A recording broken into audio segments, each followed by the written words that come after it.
जय Hind.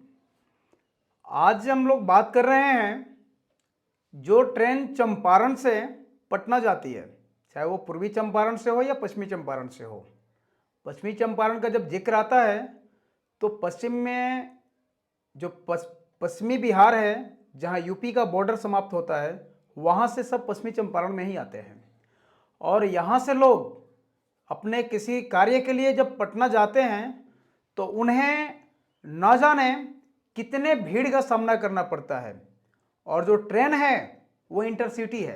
Intercity express के नाम से हम सब जानते हैं। चंपारण के जितने भी लोग हैं वे इंटरसिटी एक्सप्रेस को जानते हैं, पहचानते हैं और देखते भी हैं कि उस ट्रेन में किस तरह की भीड़ आती है। लेकिन वही इंटरसिटी एक्सप्रेस जब सीतामढ़ी जयनगर से आती है या फिर बेगूसराय से आती है, दरभंगा से आती है, तो वो देखने को मिलता है। मेन पॉइंट है कि train Champaran versus train Sitamarhi, Begusarai और दरभंगा। हमारे क्षेत्र के सांसद श्री संजय जायसवाल जी ने और एमएलए श्रीमती रेणु देवी जी ने बहुत अच्छे कार्य किए हैं। हम सब उस कार्य को सराहना भी करते हैं। जैसे उन्होंने अपने प्रयास से ट्रैफिक जाम जैसे व्यवस्था को खत्म किया। बहुत जाम लगते थे और उन्होंने प्रयास किया और आज छावनी में बहुत अच्छे ओवरब्रिज बने। मैं इसके लिए संजय जायसवाल साहब को भी धन्यवाद देता हूं और जो भी नेता या जो भी समाजसेवी इस कार्य में अपना योगदान दिया वे सब सराहनीय है। मेरे गृह पंचायत बहुअरवा में जहां पे असंभव था एक ब्रिज का बनना, जो रेलवे फ्लाईओवर को बनना, वहां भी एक छोटे से पंचायत में इन लोगों के द्वारा बहुत तेजी से ओवरब्रिज का कार्य हो रहा है और बहुत अच्छे गुणवत्ता के साथ हो रहे हैं। परंतु मैं एक चीज को देखा, मैं किसी कार्य से पटना ही जा रहा था तो देखा मुजफ्फरपुर जाकर मैंने ट्रेन को चेंज किया क्योंकि बहुत ज़्यादा भीड़ थी उसमें। तो हमें ट्रेन जो मिली वो जयनगर से आने वाली इंटरसिटी एक्सप्रेस मिली। उसमें बिल्कुल बढ़िया तरीके से साफ सुथरा कोच भी है और एसी चेयर कार है। मैं अपने चंपारण के सभी पूर्वी और पश्चिमी दोनों जिले के गणमान्य लोगों से निवेदन पूर्वक पूछता हूं कि क्या चंपारण के लोग एसी में बैठकर पटना जाने के लायक नहीं है क्या? या फिर ऐसा क्या गुनाह है, ऐसा क्या दोष है चंपारण के लोगों में कि उन्हें एसी जैसा ट्रेन नहीं मिला राजधानी में जाने के लिए? या फिर राजधानी जाने के लिए एसी में अगर बैठकर जाना है तो क्या सिर्फ दूसरे जिला के ही लोग जा सकते हैं, चंपारण के लोग नहीं जा सकते हैं, चाहे वो पूर्वी के हो या पश्चिमी के हो? अरे वहां भी मैं देखा हमारे जैसे लोग ही वो वहां उस जिला में भी है। कोई गोरे हैं, कोई काले हैं, कोई सांवले हैं, कोई अमीर है, कोई गरीब है, हर वर्ग के लोग हैं। तो फिर उनके लिए इतना स्पेशल इंटरसिटी क्यों और हमारे लिए एक कबाड़े क्यों?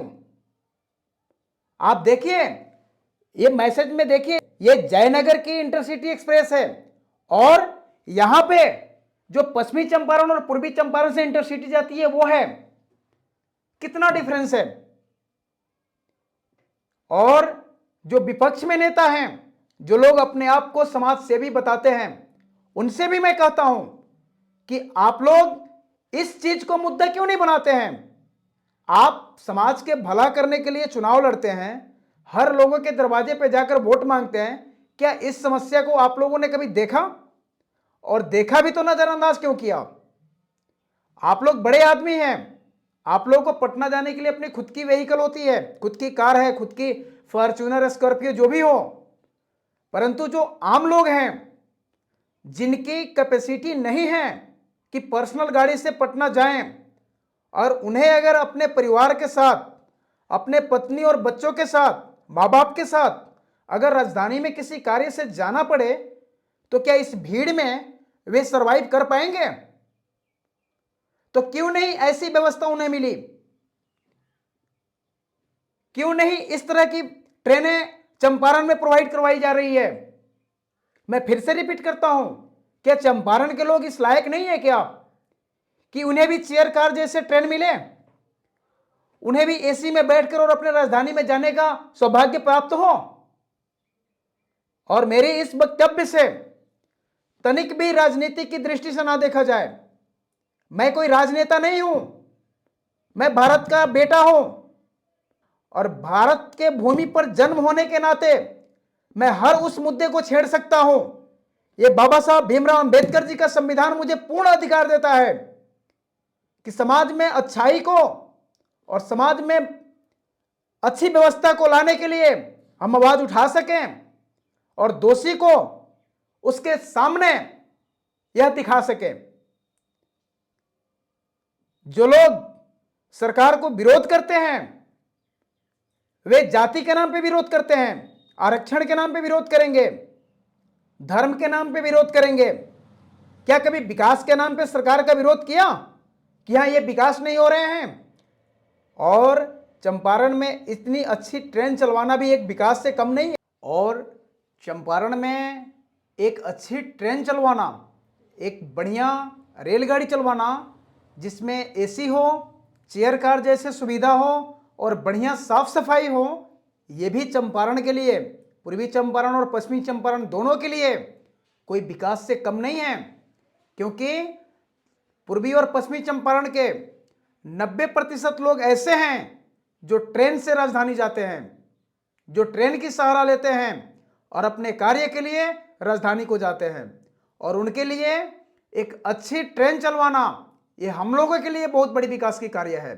और मैं पूर्ण विश्वास करता हूं हमारे जनप्रतिनिधि जो माननीय सांसद हैं श्री संजय जायसवाल जी से और एमएलए श्रीमती रेणु देवी जी से, पूर्वी चंपारण के भी सांसद साहब से और ना जाने कितने एमएलए हैं, उन सभी से कि आप लोग सरकार के समक्ष इस प्रस्ताव को रखिए और ये सरकार को बताइए कि हमारे चंपारण वाले भी एसी बोगी मांग रहे हैं इस गर्मी के मौसम में राजधानी जाने के लिए। हमारे लोग भी चंपारण वाले चेयर कार मांग रहे हैं जो अच्छे से बैठ के और राजधानी को जा सकें, अपने परिवार, अपने बच्चे, अपने माता पिता को सम्मान से राजधानी लेकर जा सकें। मैंने देखा एक बेतिया के महिला थी, टीबी की पेशेंट थी वो, और वो जब ट्रेन में आ रही थी उस समय मैं किसी को लेने के लिए रेलवे स्टेशन पर गया था, तो उनको उतरने में ट्रेन से वो गिर गई भीड़ के कारण। मैं उस समय ये मेरे मन में आया कि अगर यहाँ पे एक ऐसी व्यवस्था वाली ट्रेन होती तो शायद इन माता को चोट नहीं लगता। भगवान के आशीर्वाद से उन्हें कोई बहुत बड़ा चोट नहीं आया, लेकिन उनके आत्मा को तो दुख पहुंचा होगा और कहीं ना कहीं सिस्टम का दोष है यहाँ पे। इसलिए फिर से मैं हमारे गणमान्य लोगों से निवेदन करता हूं कि आप सब ने बहुत अच्छे कार्य किए हैं और कर रहे हैं, उस अच्छे कार्य में इसे भी जोड़ दीजिए जिससे चंपारण के लोग अपने जनप्रतिनिधि के ऊपर गर्व करें और गर्व करें। करते तो हैं और करेंगे कि हमारे जो नेता हैं जिनको हम लोगों ने चुनकर बनाया है वे हम लोगों के लिए बहुत अच्छे व्यवस्था का एक सुविधा प्रोवाइड की है जो रेल के नाम से होगा। और ऐसा कोई व्यक्ति नहीं है जिनका काम राजधानी से ना पड़े। हर उस व्यक्ति का कुछ ना कुछ काम ऐसा होता है जो राजधानी में होता है, उन्हें जाना पड़ता है। और ट्रेन ही एक ऐसी जरिया है जो सस्ते में और सुविधाजनक रूप से लाया और जाया दोनों करती है। इसी के साथ साथ मैं फिर से अपने जनप्रतिनिधियों से निवेदन पूर्वक अपील करता हूं कि यह कार्य जितना जल्द हो सके उसको प्रारंभ कीजिए, क्योंकि सामने गर्मी है और बहुत से लोग ऐसे हैं जिन्हें भीड़ और जो पब्लिक की भीड़ है वो बर्दाश्त नहीं होती है। कुछ लोग ऐसे होते हैं जिन्हें भीड़ में जब जकड़ दिया जाए वे वोमिटिंग कर देंगे, वे दम भी तोड़ सकते हैं। और इस चीज को नजर में रखते हुए आप सब एक अच्छा पहल कीजिए और सरकार से मांग कीजिए। और सरकार से भी मेरा उम्मीद है कि हमारे जनप्रतिनिधियों की बात को बहुत अहमियत से लेंगे और चंपारण में जिस तरह से जयनगर के लिए एक इंटरसिटी ट्रेन चलाई जा रही है, वैसे ही चंपारण के पश्चिमी दिशा से लेकर और राजधानी तक यह ट्रेन बहुत ही जल्द प्रोवाइड की जाए, जिससे चंपारण के लोगों को भी गर्व हो अपने नेताओं के ऊपर। जय हिंद, जय भारत, नमस्कार।